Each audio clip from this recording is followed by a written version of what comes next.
Councillor Sylvia MacDonald, please.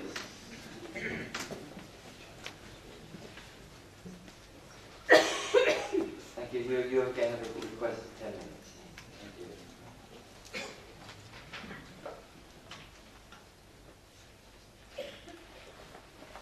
I represent Thorley Parish Council, and it's a small parish that has already suffered devastatingly from town encroachment.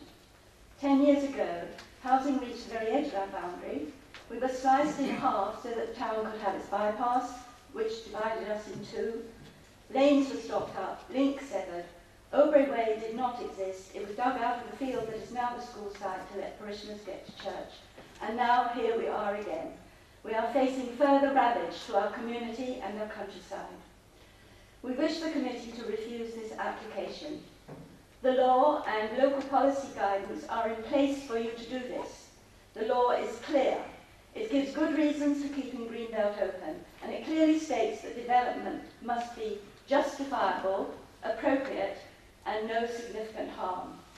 It is not appropriate. Significant harm will be done. Is it justifiable? That is the main point of my presentation, which I will now read. First, the applicant's claim. You have just been hearing reasons why moving two single-sex schools jointly to rebuild and share facilities on a vast green belt campus is a high-risk strategy and not permissible under the law unless justifiable as being exceptional. I would like to make 2 points picking up the issue of what exactly qualifies as being exceptional. Both schools provide very high pupil achievement in specialisms as well as curricular subjects, and both are within walking proximity of home or good transport facilities.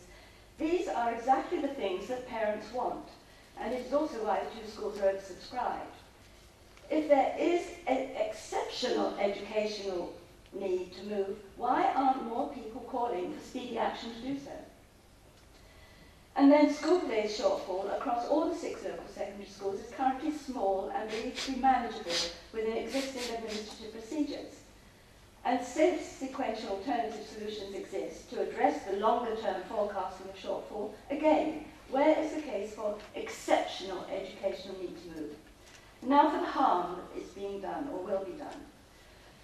What is being proposed here for Thorley is gargantuan in scale, intrusive, mind-blowing.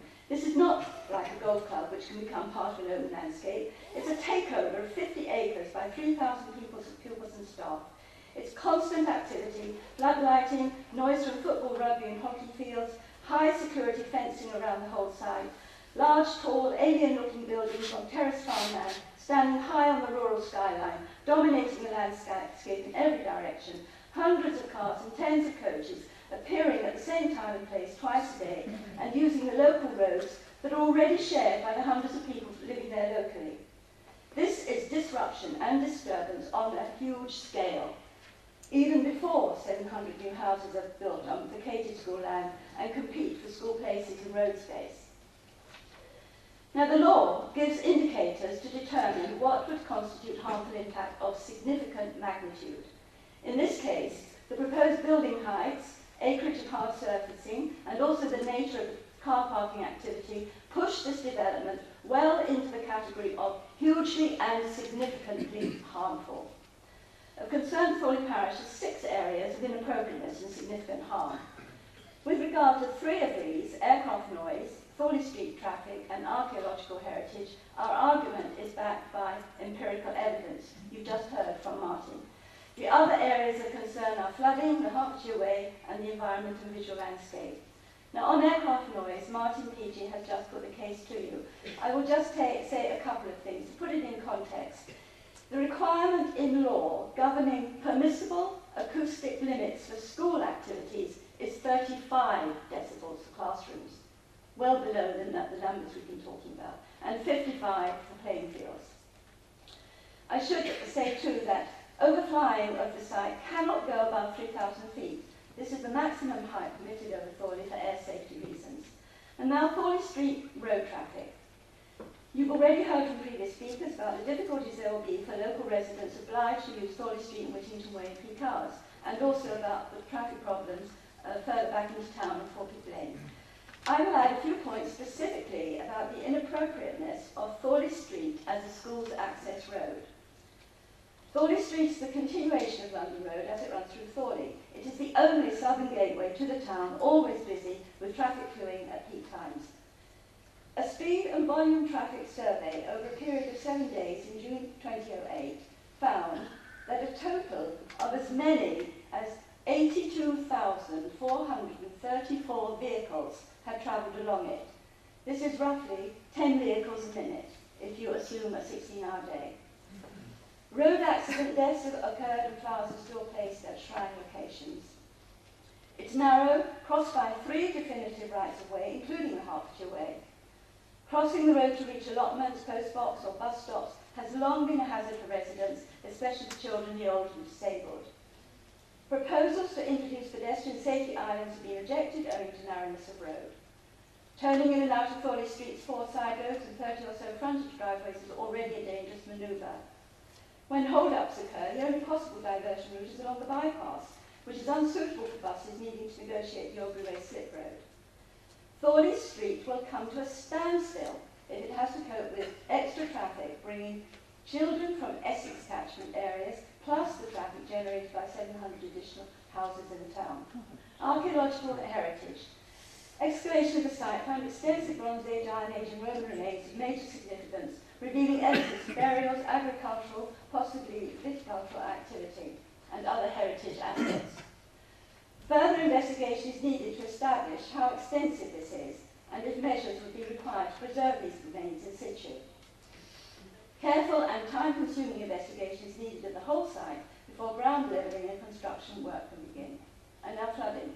We believe in Thorley that not enough attention has been given to the risks associated with the extensive building and ground levelling needed on this peripheral floodplain site where street flooding has long been an existing problem. The school site, known as Valley Fields, is rolling terrain sloping down to Thorley Wash floodplain, fed by underground streams. Thorley Street is at a lower level than the site. Bedroom windows of one grade-listed house are at eye level with the field, and the ground floor of another house is below street level. Now, the Hertfordshire Way. Bishop Stortford District Footpath Association and the Open Spaces Society also strongly object to this application.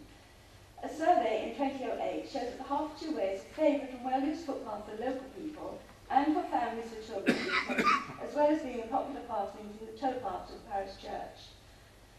This path will be enclosed by 2-metre-high security fencing and squeezed between the extensive car parking area and the new buildings. Its views and openness lost. It will be hard surfaced and have hedging removed at 6 points where large numbers of pupils, teachers and others will be crossing. Given its location, there is no possibility for it to be diverted. And now environment and visual landscape.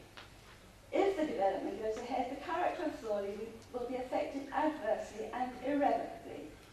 Importantly, the green belt boundary, very distinctive and visible along the line of housing on the edge of town, will disappear and its protective purposes weakened. Also, large institutional buildings erected on terraced ground high above street level would be out of the rural aspect of Thorley Street and would spoil the green and welcoming gateway approach to town from the south. There will be pollution from floodlighting and noise disturbance coming from use of the campus outside school hours. Finally, and worst of all, the proposed campus, so disproportionate in size, would not blend into the rural setting. Rather, it would be the other way round. It would be us that would be buried in the urbanisation that the new schools would impose, and we would be facing the prospect of extinction de facto of our parish identity and community well-being. The question is, are the educational circumstances or the educational need so exceptional that you, our elected members, would find it justifiable to grant permission on those grounds and let all this harm happen?